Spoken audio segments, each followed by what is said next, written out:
Our HelloFresh box turned up. What's in the box? What's in the box? We have a welcome to HelloFresh thing. Nice. I know what HelloFresh is. I went on their website. I ordered the thing. Okay, so the first meal we got is halloumi and onion skewers. I feel like we can make that without the HelloFresh box. You're going to find that with all the recipes. They're deliberately simple because this is for people who don't cook. I see. Next up, we have cheesy sweet potato quesadillas. Cheesy. And then finally, we have a large-style pork tacos. Ooh, porky. And we got this for 4 people because we got this as an introductory offer, so the price for like 2, 3, or 4 people was the same, so I figured we may as well get more of the ingredients and have leftovers. Yeah, so have this advert for Rubicon. I want some Rubicon. Oh, fuck yeah, Rubicon! We did get some Rubicon, hell yeah! Okay, so let's get cooking. Which one are we gonna do today? I don't know. How about this one? No, I think we should do this one. It says that. It says it's by default. Oh, it does. So we put everything away. So first step is gonna be Get everything back out. reclaiming all of the stuff we put away in our house. But luckily, to its credit, it does list out everything we need. So we can go on a little scavenger hunt. Woo! Sweet potato. Step 1 is to roast the sweet potato. Like after that, like does it tell you like you have to prepare it and like how? This is preheat oven. Chop the sweet potato into 1 centimeter chunks. No need to peel. I don't want to eat the outside, so they're gross. I'm peeling them. That's stupid. We're like step 1 and I already have issues. Okay, so we gotta drizzle some olive oil on, salt. That's probably too much. And pepper. Toss to coat. You can't really toss in a tray. It didn't even move. They're stuck on that because of the oil. Wow. Every time. And that should go in for 15 to 20 minutes. Okay. Get prepped. Chop all the stuff. Tomatoes. Beans. Grated cheese. Chop, rinse, and mash. And grate the cheese. I take issue with this. Yeah. It's not hard to give you grated cheese, you know? Yeah. I would argue a lot of people hate grating cheese, and this is so clearly a brand deal. It is very clearly a brand deal. So it's interesting that it's getting in the way of making an easy product. Ta-da! Right, what are we doing next? What's the next step? Cook beans, bean cooker. Cook beans. So it says like sea pantry for the amount for the water, and I could not find this little bit here, like sea pantry. For ages I was like looking on the ingredients list, I was looking down these headings, and none of them say pantry. It's here. It's this little bit here. Like, I feel like this should be highlighted more, just as a graphic design point. It genuinely took me about 30 seconds. I mean, obviously now going forwards I know where this is, but this is not very intuitive to see because it's just part of the, like, nutrition. That was a little confusing. Anyway, oil in pan. Once hot, stir in tomato puree and the spice mix. I find if you fold them in half and then, like, push down, it comes out easier. Because it kind of, like, puts more pressure on it. Interesting. Yeah, life hack. Good life. Oh. You have to be careful of that. Spice mix. Oh, that's a lot of spices. I wonder how spicy this is going to be. Probably not very. It's a bit. Beans and mashed beans. Next up is the veggie stock paste. Nice. Alright, sweet potatoes are done, so... Nice and hot. Immediately putting that down because I'm scalding my hand. So, we noticed some interesting things on here. When I was grating the cheese, it felt really soft. That's because the cheese is supposed to go in the fridge, and that's not really obvious. If it's got 2 stars, it means it needs to go in the fridge, like the rocket or the cheddar. But if it's got 1 star, it's just not included, which is not very obvious. It would be nice if maybe on here it showed what needs to go in the fridge. Maybe a separated pantry, fridge, and freezer. You know, just some better design. It's just a lot. It's kind of overwhelming. Anyways, now we need to mix in the sweet potato. Tortillas. Okay, we're being economical. We're reusing the tin foil. Top with cheese, and then fold it in half, and then kind of flatten it down. So this is how many we have. I'm desperately trying to like get... To make room for more. Yeah, so we've managed to get 8 on here. We've got this much left. I was wondering if we could like, I don't know, maybe make like a little enchilada one and I'll try and like slot them in. It's supposed to be an easy meal, but we're required to do it in 2 lots if we only have 1 baking tray. I think expecting people who don't cook and would use this service to have 2 baking trays is asking quite a lot. Don't know if I'm crazy.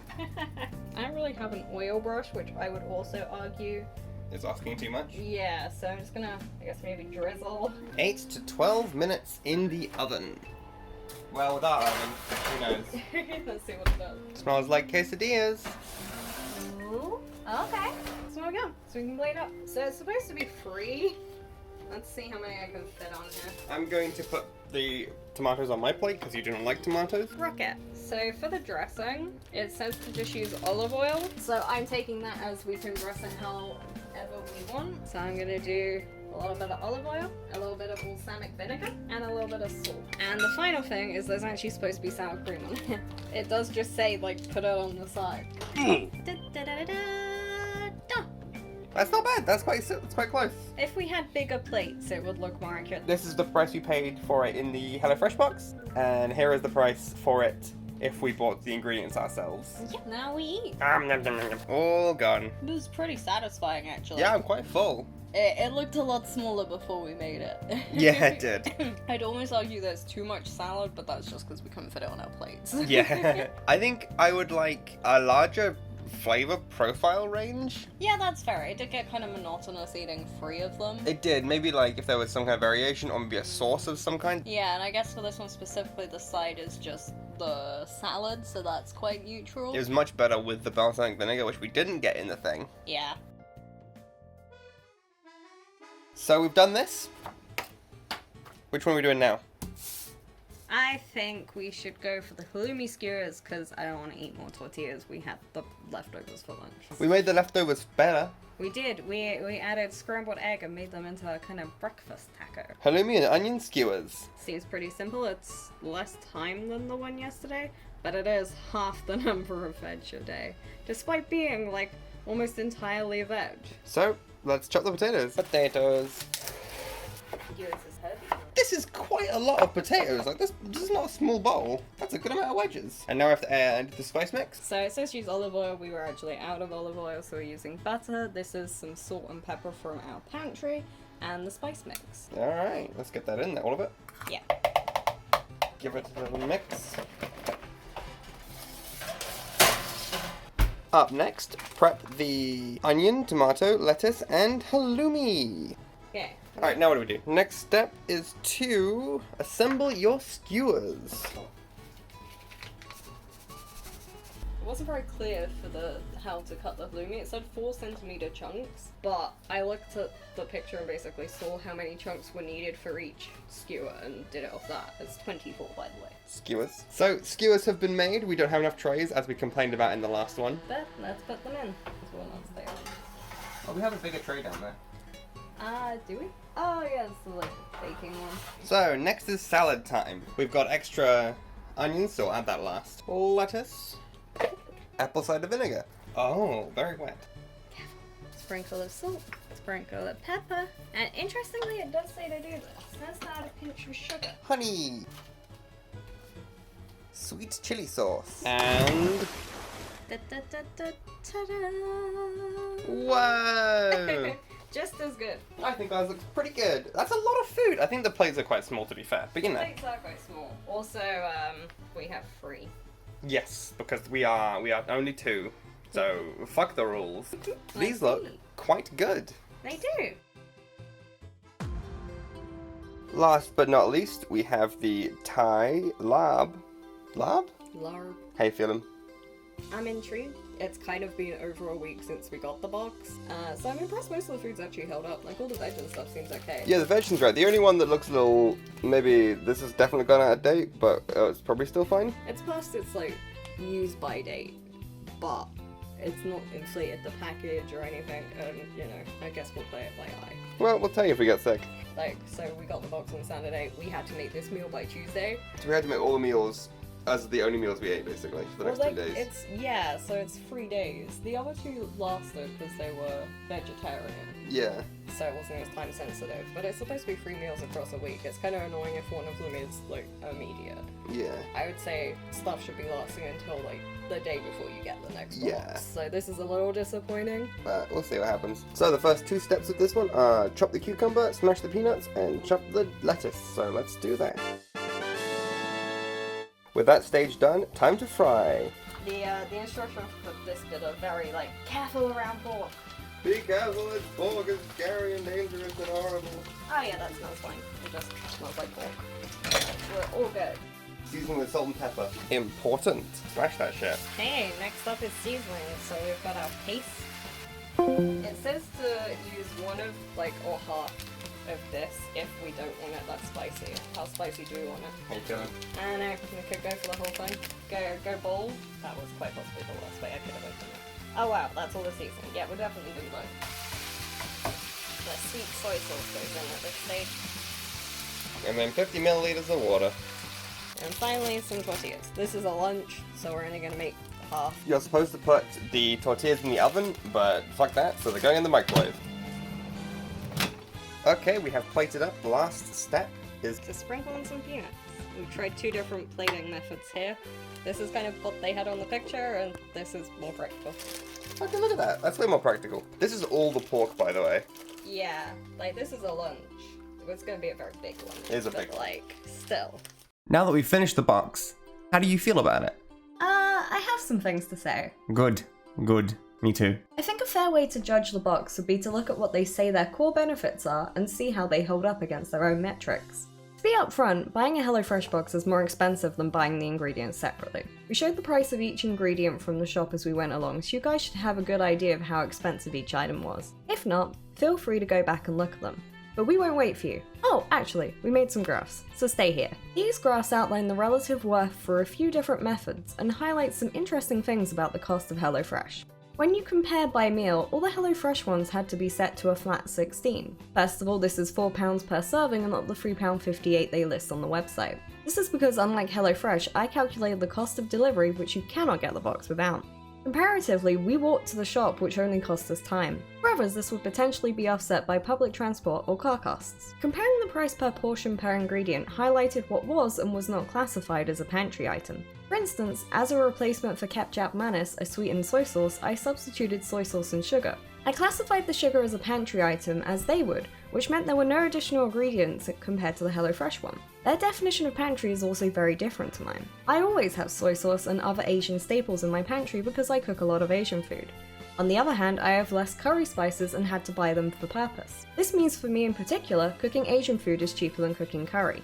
There are a lot of items in the HelloFresh box I already had in my pantry, and so for those dishes it would have been much cheaper to just buy the perishables. For others, I would have to buy some spices, but while looking for ingredients in Lidl, I came across pouches and jars of pre-made spice mixes. Even at £1 to £2, these made the overall price cheaper than buying HelloFresh, and there was often enough for at least a few meals. For the sake of giving a fair review, I included these items in the home buying category, but it was still cheaper. The percentage graph shows that although buying the ingredients ourselves varied in price, it was still always lower than HelloFresh. I would expect certain dishes might be more expensive, but when they're also charging extra for steak, lamb, and salmon, I can still see it being cheaper to buy it yourself. If you're smart, you can get a better deal by looking around, but that can be quite exhausting, so I can see why you might want to use a more low-energy service. We did buy from Lidl, so the prices are cheaper than if we went to other shops, but we would buy from Lidl anyway, so I don't think it's unfair. I would argue none of the ingredients in the HelloFresh box were of an outstanding quality, so it's fair there too. Even with some specialty items coming from other shops, it was still cheaper. On to the first benefit that HelloFresh thinks it has. Deliciousness. In short, no. The dishes we had were nice, but basic and pretty singular in their taste. I'd have liked some more variety in each meal. I feel that if I was buying 5 dinners a week, I would get bored pretty quickly. Most of the meals only had one core flavour, which got a little overwhelming or monotonous by the end. The tacos were the worst for this. I only ate 2 of them because it was just so much of the same I felt kind of sick. I ate 4, but only because I didn't want to waste them. I did feel very sick at the end though. Due to the concise amount of ingredients, each meal only had a few flavours. The halloumi skewers use the same flavour on the skewers and the wedges, but with the honey and sauce to distinguish. If I were to remake this, personally I would have left the halloumi without the seasoning and just used salt and pepper with the honey and sweet chilli sauce for dipping. Although having honey and sweet chilli sauce also felt a little redundant. I didn't really think of it until after that, but yeah, why do you put honey on it and then dip it in sweet chilli sauce? Is the honey supposed to be a substitute if you don't like chili? Maybe. But like, surely you'd put it on as a glaze. But crisp up and they don't do that anyway. Up next we have simplicity. The meals are simple, but we can already cook simple meals without needing the service. I would almost want some more complex meals with specialty items so it's more of an experience. Even the premium items are just your traditional expensive proteins, steak, salmon with the occasional duck breast or lamb. These will also run you an extra £5 to £10 because they charge per serving. Most of the week's meals follow the same set of themes. Several curries, a noodle dish, a lot of pasta dishes, some traditional British food like sausages or mash or shepherd's pie, and other little bits and pieces. This seems like it would get quite boring if you use the service over a long term. Each week also has 4 or 5 Weight Watchers recipes, which I object to morally. You can produce lower calorie meals without partnering with such an infamous company. I would also argue it's not as simple as it could be. Every meal requires some preparation which I feel could have been done for us. Chopping and preparing vegetables does reduce how long they last, but the market is the exhausted and short on time. Having to prep a bunch of salad each meal was actually quite frustrating. Some recipes require a garlic press, but you can absolutely provide minced garlic or garlic paste. Pre-chopped and seasoned vegetables are readily available in most supermarkets if you want to save some time. Up next, flexibility. They do have a fair bit of flexibility if you're quick in picking your meals. If you're a little late, they will auto-pick your meals for you and you won't be able to change them even if you ask really nicely. You get 2 days to decide what you want or if you want to skip, and we were both unaware of that and ended up having to argue for our box to be cancelled. We did not realize it was the midnight of the second day, not the whole day after. There was no warning before they took our money that we were supposed to pick our recipes for the week, and they could not be changed after payment. This took a long phone call and a lot of arguing to get a refund. We also wanted the box cancelled as the automatically chosen meals were not things we would eat. This is in part our fault, but we were repeatedly told there was no refunds right before getting our refund. I feel like it would be good to move on to stress-free. As you saw with the tacos, we left it a little long, and the ingredients started to go off. These meals have to be made quickly. HelloFresh cannot be used to supplement what you're already making. You have to make the HelloFresh meals first because the ingredients will go off quicker than store-bought due to the shipping. Having to potentially eat all 3 meals in the immediate days after getting the box and in a specific order definitely undermines the idea of stress-free. It also only supplements your shopping. Even with the maximum of 5 meals a week, you still have 2 days of dinner and every lunch or breakfast to buy. At that point, it almost feels less stressful to do a big weekly shop. They say they are dietarily diverse. Each week, there are vegetarian meals and allergens are highlighted relatively easy, so I would say this is actually a positive for them. There is also a variety of cuisines offered each week, as well as low-calorie meals. However, as mentioned before, this variety falls short over the weeks, reducing the longevity of the service. And if you have certain foods to avoid, you can imagine falling into the same meals each week. Too much variety would be overwhelming, but a little more would be nice. After all, I don't think you need 10 pasta dishes a week. No. So many of them are just different pastas. Up next, no waste. This is the biggest lie I've seen. Not only is shipping all these ingredients worse for the environment than getting locally sourced ingredients, the amount of plastic packaging was pretty bad. We tried a Gusto box before, and most of their things were packaged in paper where possible. HelloFresh, however, was plastic after plastic after plastic, the most egregious being 5 individually packaged snack cheeses instead of 1 bag of grated cheese. These were a brand of cheese and definitely a form of product placement. A couple of ingredients were clearly some kind of collaboration, and the box itself came with a free drinking coupon. This absolutely messed with the flow of some of the recipes and some of the company's supposed ideals. Conclusion. I don't think we'll be going back to HelloFresh unless we have another deal. At full price, it's not even good value for food shopping. If what you want is pre-planned meals, downloading their recipes and getting the ingredients yourself will be better value. The recipes are available online and provide rough ingredients. A few use cases I can think of will be someone who lives quite remote but can still get deliveries, or someone who also gets their shopping delivered, but this is absolutely a case of exchanging money for a small amount of convenience. When buying our own ingredients, over 60% had leftovers for other meals compared to HelloFresh's 0%, and most of these were cupboard staples, not perishables. Even friends we have said they only get them when it's on discount. Most people who support it are still aware of its lack of value, but definitely value the convenience it provides them over that. HelloFresh is not for us, but it definitely has a place in its own market. Nice, good job.